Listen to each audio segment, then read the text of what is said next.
Hello YouTube, Dave here again. I just thought I'd come back with another, I guess you'd call it a story time video, which has been, I guess, a bit of a theme of the week. I've talked about running first edition AD&D, as well as some experiences with a home 5th edition D&D game.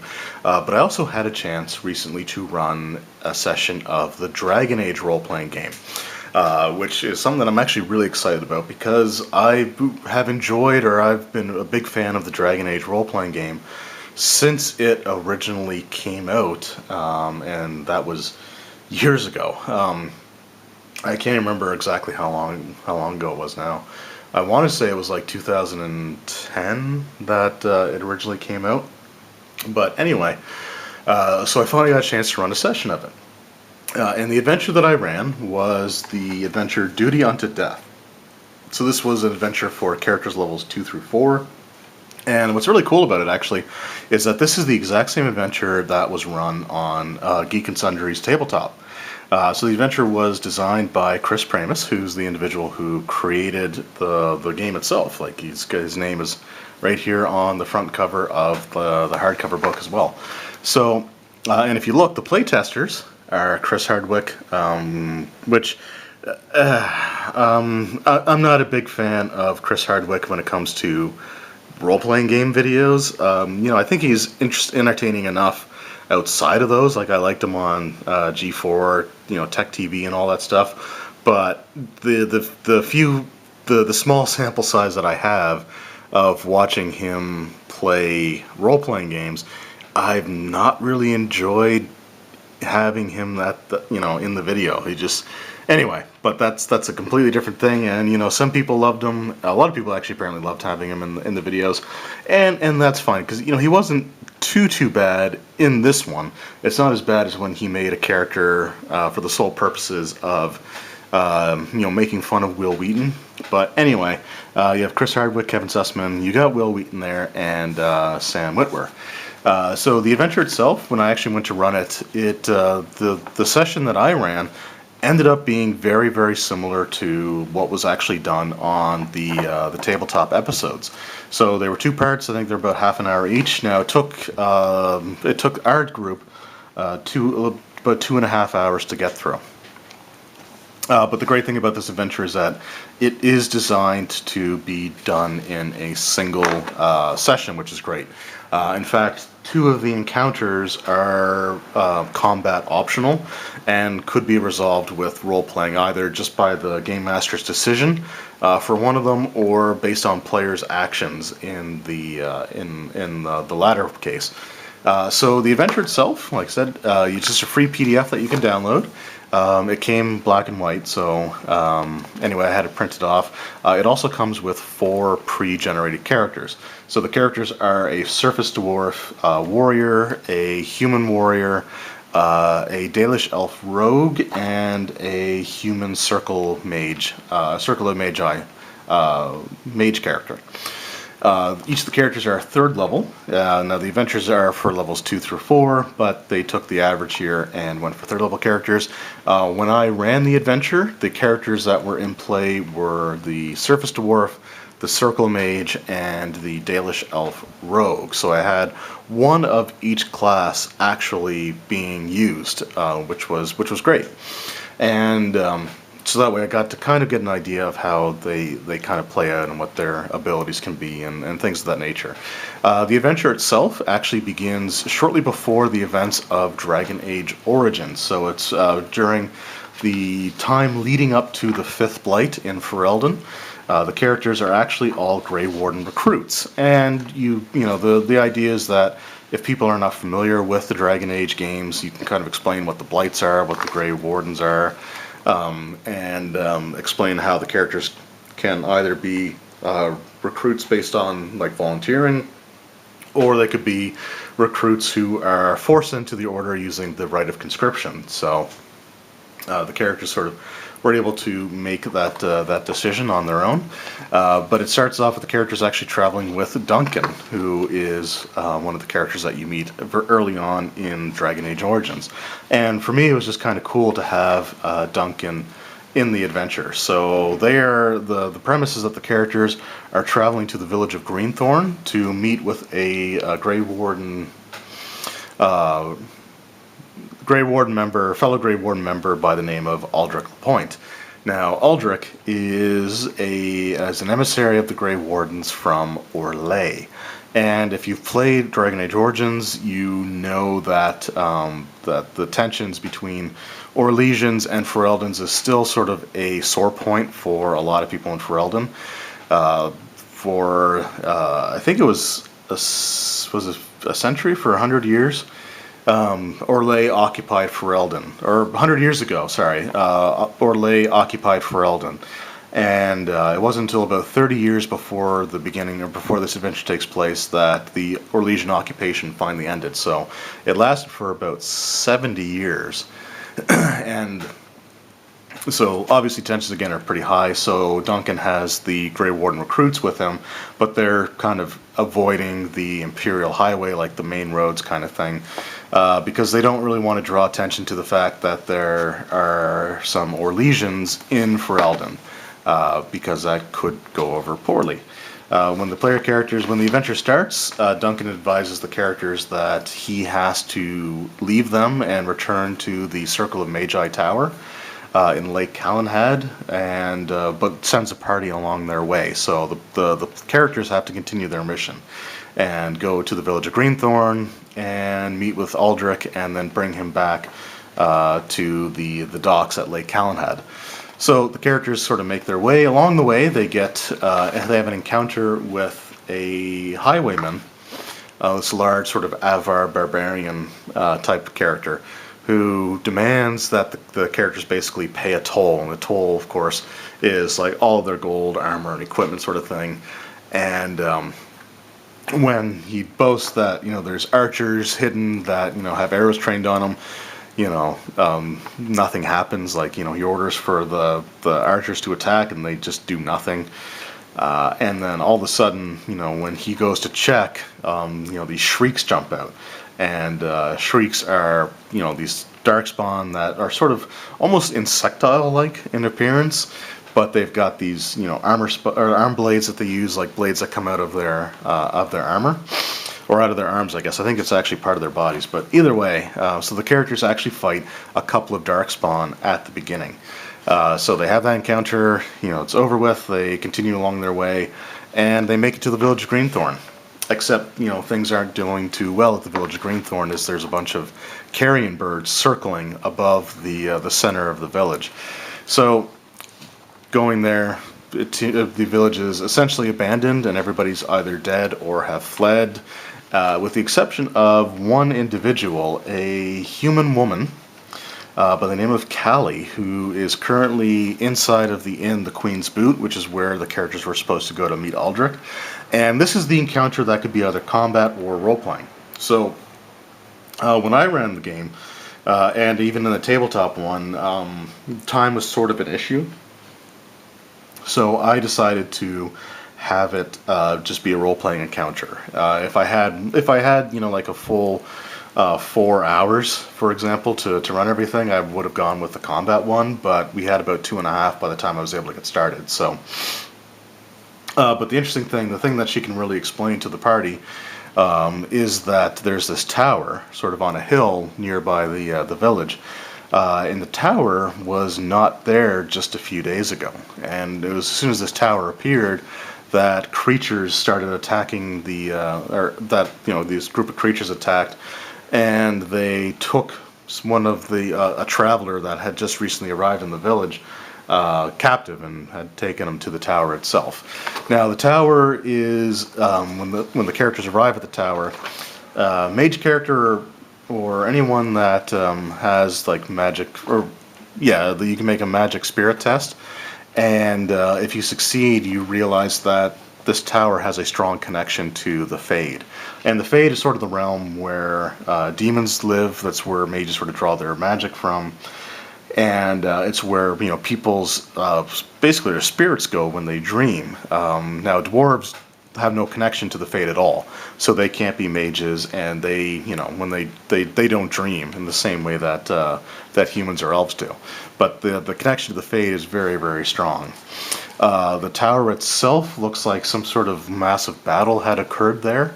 There's, you know, bodies kind of scattered throughout. There's broken weapons and armor and shields, some of which bear the symbol of the village Greenthorn, which is like a sword wrapped in like a vine with thorns on it. Inside the tower, the player characters encounter some skeletons that they fight with, as well as a you know, a puzzle that they need in order to progress from the base of the tower all the way up to the top. So I don't want to spoil too much, especially the ending. But what's really cool is that it sort of again takes the idea of you know, a lot of people are familiar with demons being part of the Fade, but there's also spirits of virtue. And in this case, a spirit of virtue is kind of responsible for the tower reappearing suddenly and other things along those lines. Like I said, I don't want to spoil too much of the actual adventure itself. If you're interested, you can download the adventure from the Green Run website. It's a free PDF download. And another interesting thing about the final encounter is that it can actually be resolved through simple role-playing. And not, it doesn't necessarily have to be a combat encounter. Now, when I ran it, we only had about 15 minutes left to finish up the adventure before the store closed, where I ran it. So we ended up going with the role-playing route. Luckily, you know, it wasn't an issue anyway. So, like, you know, the characters were more than willing to actually role-play things out. It's a shame because I kind of wanted to actually use I actually wanted to see what the combat would be like with this final encounter, but it didn't end up happening. But the players ended up resolving the situation anyway.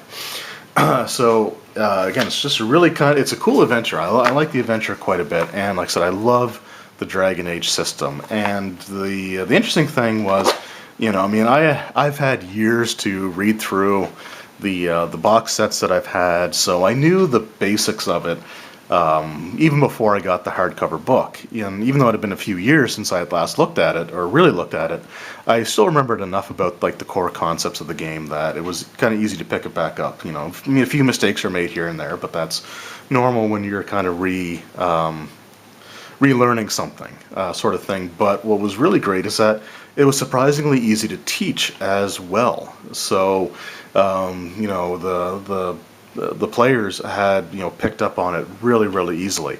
And this is where the 3d6 system, I think, worked really well, because you're always using 6-sided dice. You know, I mean, modern day Dungeons and Dragons is a lot easier to kind of teach than some of the older versions were. But there's always, you know, I mean, just the number of different types of dice that you use can still get a little bit confusing to people who, you know, aren't familiar. So, I mean, as somebody who's been gaming for almost 20 years, you know, it's easy to say, well, you know, D20, D12, and immediately just be able to grab, you know, the dice out of a huge pile of dice, grab the right die type, and not even have to think about it. But, you know, as someone who's teaching or has games where a lot of beginning players are just starting to kind of wrap their heads around that concept, it's actually kind of refreshing to know that, you know, the only thing you need to tell them is how many dice they need to pick up and roll. The stun system actually worked really well in practice, which is something that I was, again, a little bit, I don't want to say concerned about, but there's always the question of, is this system going to be engaging, or is it going to feel kind of gimmicky? And it turned out to be, at least with the sample group that I had, it turned out to be quite engaging. Each attack roll, or each, you know, roll that happened, you could actually tell how much the player rolling the dice was anticipating seeing the results. And you know, the excitement that came with generating stun points, and you know, generating stun points and getting 6 points, you know, was actually like this huge kind of thing. And it was this great feeling.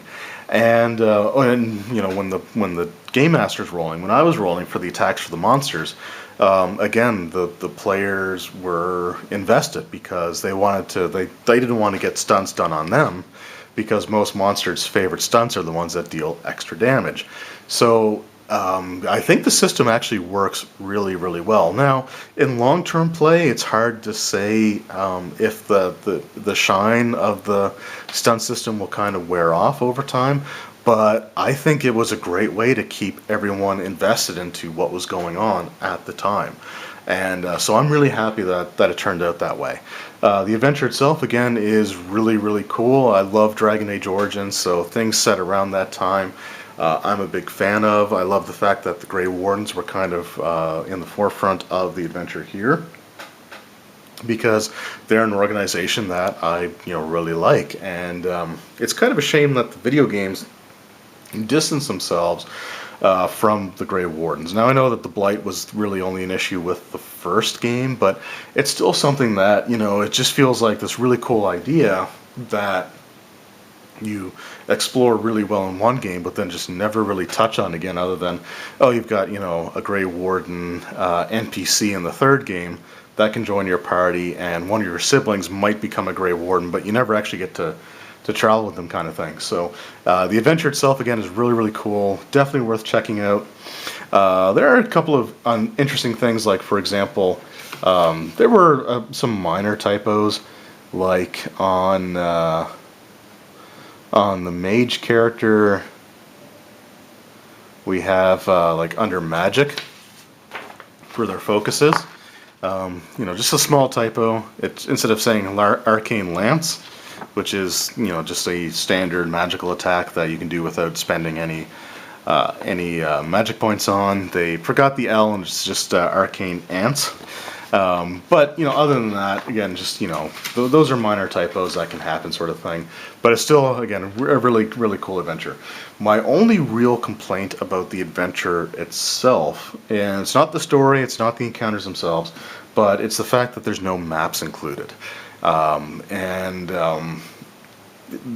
mean, all the other Dragon Age adventures do have location maps. They don't necessarily key them the same way that, like a lot of D&D adventures do that we're used to nowadays. But this one didn't have any maps at all. So the only place where it really mattered was the tower that appeared in the village of Greenthorn. But that's also where you've got the potential for the most encounters, sort of idea. Since there's potentially 2 that can happen there, as well as traps and some other things that you have to be concerned about. So I had to, when I ran the adventure myself, I actually had to draw my own map. And so they gave the dimensions of the tower base, which is what I have here, and they gave the dimensions for the rooms, although the first section they didn't really describe too well.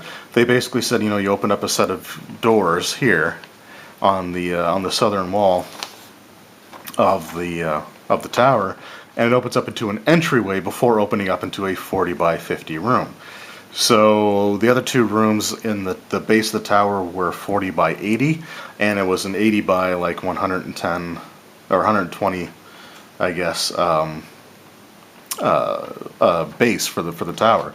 So I basically had to just draw it myself, so I had an idea of what I was explaining when I was going through and doing that. And the room descriptions, the box text, there wasn't a lot of in this one. So some things like room descriptions were things that you kind of had to read through everything and then relay which parts of that seemed appropriate.